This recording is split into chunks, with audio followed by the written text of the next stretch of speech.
Assalomu alaykum akalar, ukalar, do'stlar, hamma sog'liqmi? Oilalar tinchmi? Birdan baquvvatmisiz?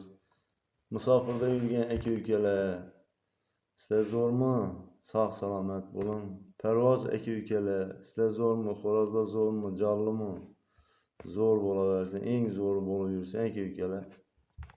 Aka-ukalar, bugun ertalabdan hozir ko'zimda o'qiyam bor, bitta video qilib qo'ying dedim. Bitta soобщение ko'zim tushdi.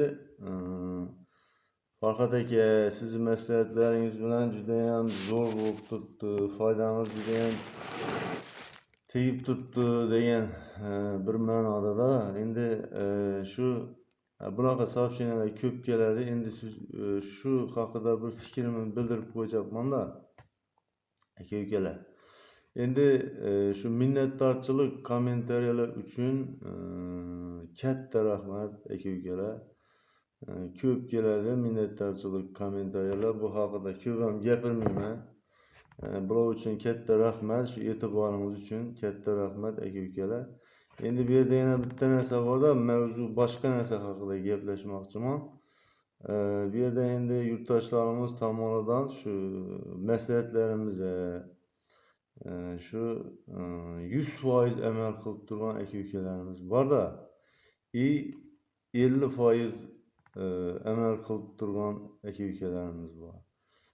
Buni gapi to'g'rimi ekan, noto'g'rimi ekan degan ikkilanish bilan 50% aytib turgan narsalarimizni qilib turgan aka-ukalarimiz bor. 100% qilib turgan aka-ukalarimizdan men aniq bilaman, mana shu kommentariyalar keladi. Qanaqa?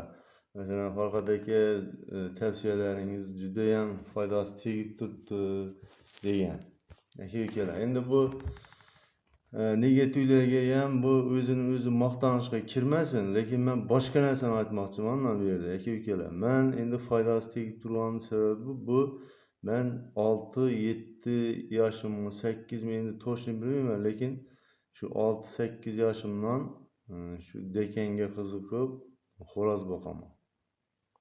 6 yoshimda stadionga xo'roz ko'tarib chiqqanman.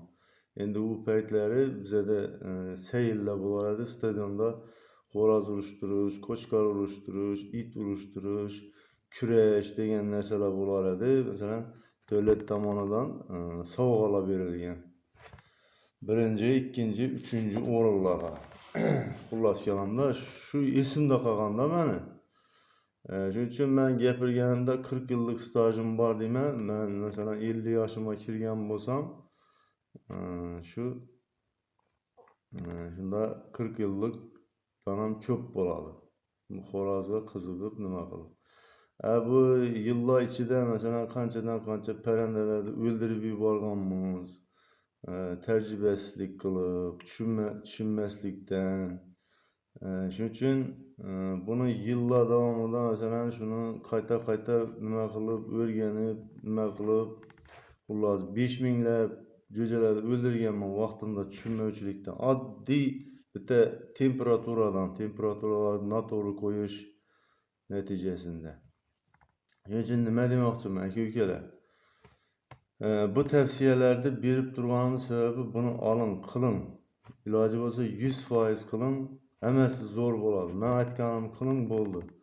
Kerakmidi lishniy boshqa narsalar, endi ayniqsa parvozlarda hamma narsani tiqishtirib, hamma narsani tiqib tashlaydi og'ziga. Hozir endi yana bir aytib o'taman qanday boqish kerak. Xullas kalomda. Endi yana bitta narsa bor. Men shu tajriba sifatimda shu tajribali parranda boqadigan akalarimizdan so'ragan paytimda ish qilib jalqa qilgan, o'zini kerakli nima deydi, keresitib, xullas yordam bermaganda, yordam bersa ham bir qo'l uchida, bir shunchaki bir nima qilganda, shu meni yuragimda qolib ketgan.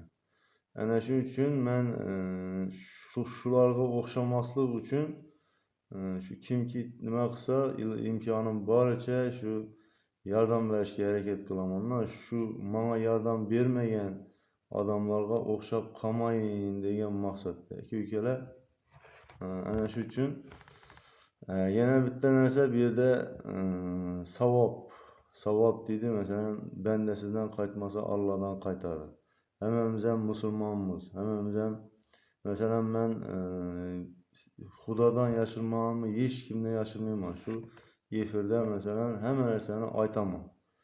Yüreğimdeki de mesela ben namaz okumasayım ben mesela Xudadan korkaman. Gününe milyon merte, milyard merte Xudo deyman. Tepeye qarab yurgerimden bir ozgina bir meliç ish qilsam ham Xudoni eslab qo'yaman aka-ukalar.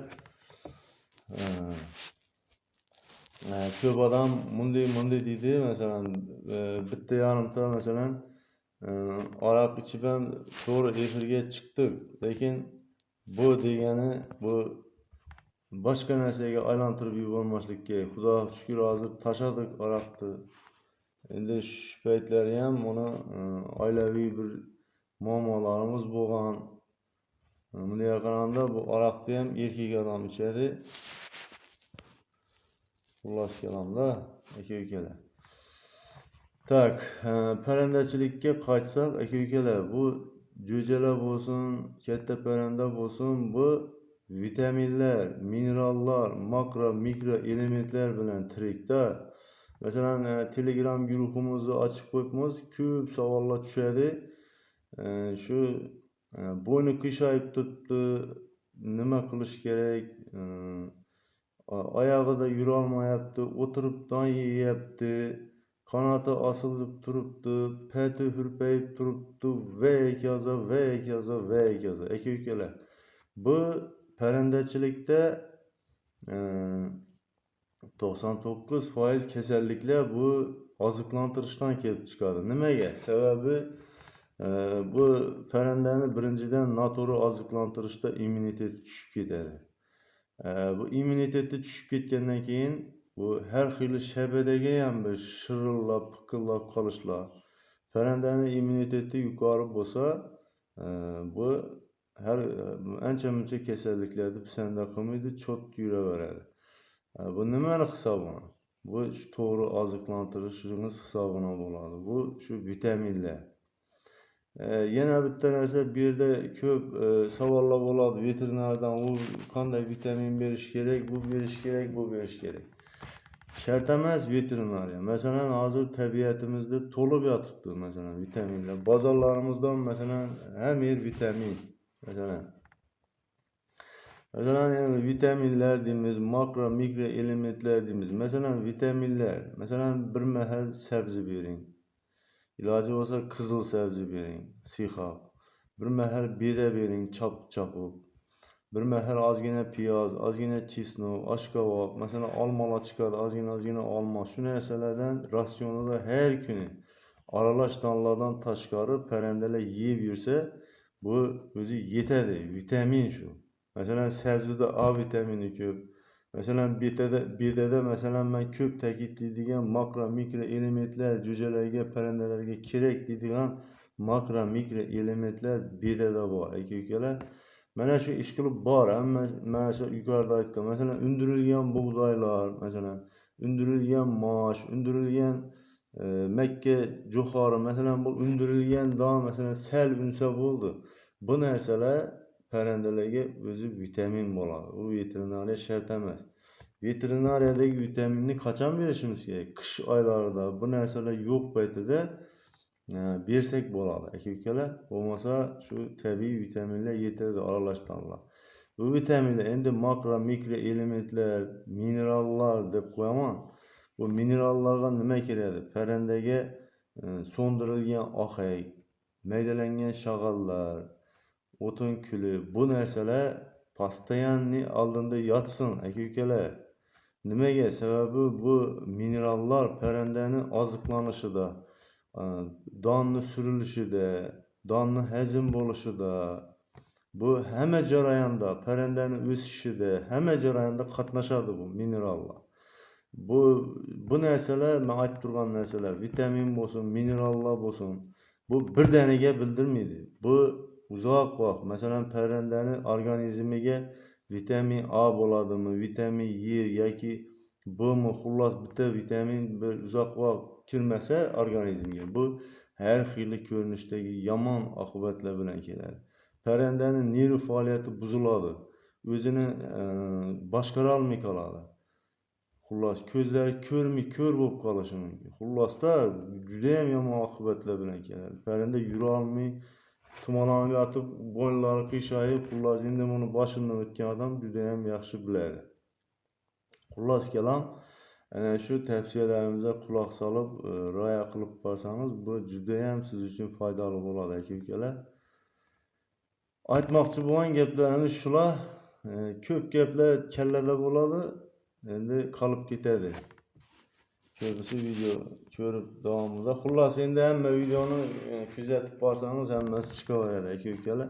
Telegram guruhimiz bor. Telegram guruhimizga o'tinglar. Telegram guruhimizda masalan parandangizni reklama qilib bepul sotishingiz mumkin. Bu yerda xo'roz janglarini tomosha qilishingiz mumkin. Kasalliklar haqida ma'lumot olishingiz mumkin. Bu siz uchun aynan foydali guruh. Silkasini nimada kommentariyani yuqorisida qo'yaman aka-ukalar. O'tinglar, siz uchun foydali. Kanalimizda yangi bo'lsangiz, obuna bo'lib qo'ying.